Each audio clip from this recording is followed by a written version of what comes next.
Okay, so today what we're going to talk about is section 3.1. This is our section on quadratic functions. A quadratic function is like a quadratic equation in the sense that its degree is 2. So our quadratic equations had x squareds in them. Our quadratic functions will also have x squareds.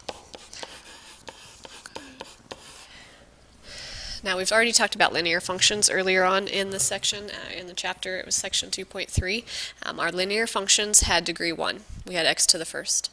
Here we have y equals something that involves an x squared. When we graph these functions, we're going to get a parabola. And a parabola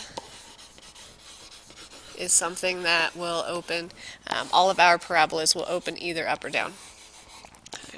It is possible to write equations for parabolas that open to the left or open to the right, but these guys are not functions because they don't pass the vertical line test. So if we're talking about quadratic functions, that means we're specifically looking at things that, that pass the vertical line test.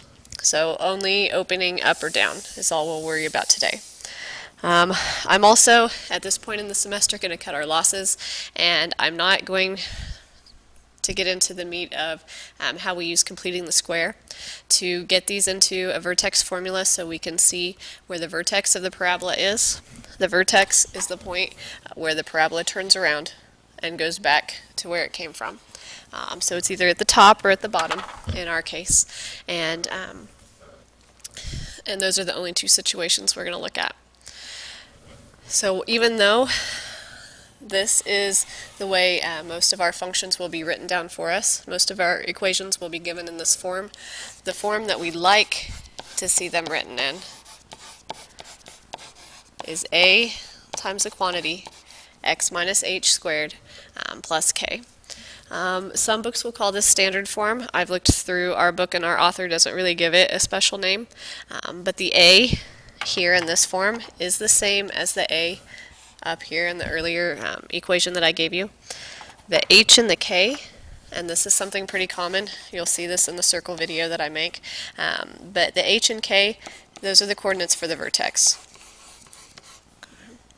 Now notice here that since it's x minus h, when we are writing down the vertex from the formula, we're going to get to change the sign of whatever's here in the formula, change the sign to put it in our vertex. The k is just going to stay exactly as it is, including the sign. So if we have the function given to us, f of x equals 2 times the quantity x minus 3 squared plus 1, then the vertex of this parabola can be found at positive 3, positive 1. Okay, change the sign in here, leave that one alone. Now the number out in front, this a that we have, it's the same as the a if it was given to us in this form. That a tells us whether the parabola is going to open up or open down.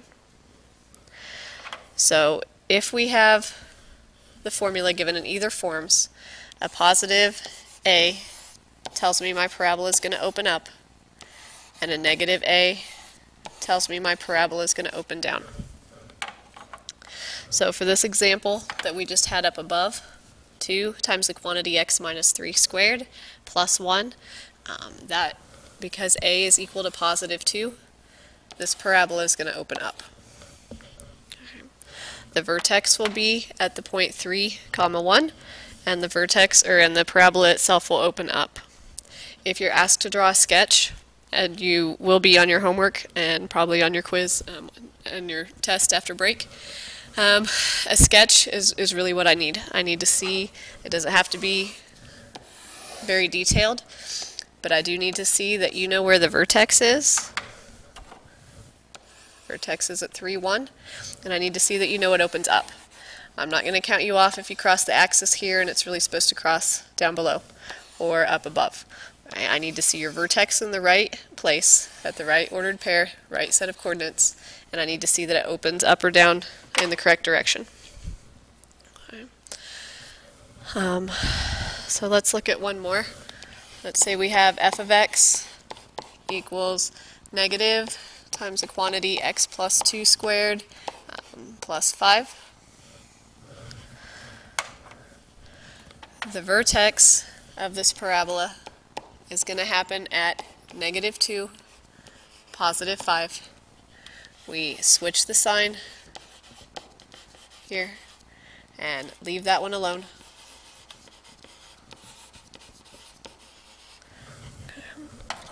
But the vertex will happen at the point negative 2, 5.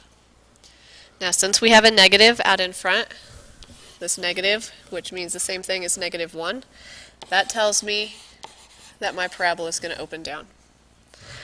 So if I were to draw a sketch of this parabola, I would go to the point negative 2, 5, which is left 2, up 5.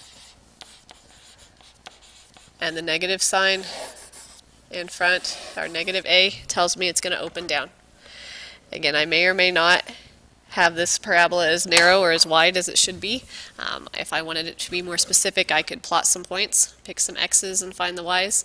But again, my main concern at this point in the game is that you can find the vertex of the parabola and you can tell me whether it opens up or down. So if the parabola is given to us in this form, where it's already got the h and the k ready for you, okay, that's going to be our easiest situation.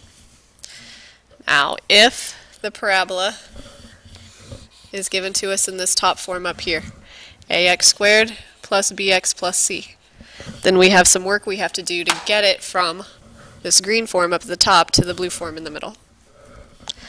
Now again, completing the square is typically the way I spend most of my hour showing you, and your book will show you that method if you're interested in doing that.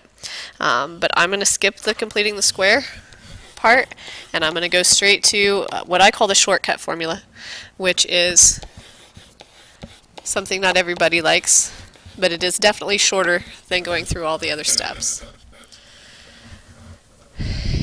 If we want to know, and this formula, this h and this k that I'm going to give you, the formulas for those actually come from completing the square in this original function with the a's and b's and c's in there, leaving them all as a, b, and c. And if anyone's ever interested in seeing that proof, I'd be glad to go through it in my office with them. But it tells us the x-coordinate of the vertex, h, is equal to negative b over 2a. Now, if I know, again, this is the x-coordinate of the vertex for my parabola, and if I know an x value, and I want to know the y that goes along with it, which is our k, all I do is plug in that number for x. I go up here to my function, and instead of an x, every place there's an x, I put my h value that I find. Okay. So if I know that f of x is equal to 2x squared minus 5x plus 3, and I want to figure out where the vertex of that parabola is. I don't have it in that form like we had on the other page where I have the x minus h squared and the plus k hanging out at the end. But I can use this formula up above that says h is negative b over 2 times a, where my a, my b, and my c are the same as written up at the top, and it's the same as the a, b, and c are in our quadratic formula. So if we have a negative b, that would be the opposite of negative 5 over 2 times a, which is 2 times 2, or that x-coordinate of our vertex is going to be 5/4.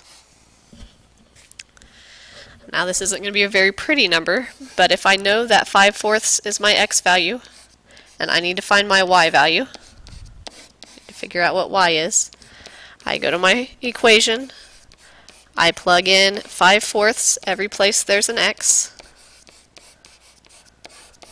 and I do the arithmetic. If I plug an x coordinate into my function, it spits out the y coordinate. So I have 2 times 25 over 16 minus 25 over 4 plus 3. 25/8 minus, I'll find my common denominator now, 50/8 plus 24/8. That'd be negative 25 plus 24 is negative 1/8. Okay. If I make any arithmetic mistakes along the way, stop me after spring break, tell me, hey, you made a mistake on that one, because I'm just going to keep rolling through these. And hopefully I nail them, but if I don't, someone needs to let us know when we get back from break. So the vertex of this parabola, 2x squared minus 5x plus 3, looks like 5/4. There's my x coordinate. And when I plug that into the function, it spit out negative 1/8 for my y. Because the a is a positive 2, I know that my parabola is going to open up if I were to sketch its graph. Also, when I know the vertex of my parabola, what I can do is I can take it from the form it's written in, and I can change and write my formula in the other form. Because I know the other formula says a times x minus h, that quantity squared, plus k.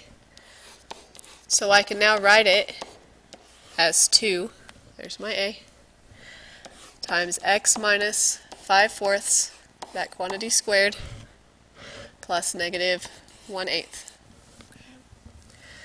So if you're asked to put it in that form, there it is. If you just need the vertex and to tell whether it opens up or down, there it is. I'll do some other examples, but I'm about out of time on this video clip, so I'm going to go ahead and shut this one down. And then part 2 of this will just be me showing you some more examples, hopefully with some a little bit nicer numbers in those. Okay.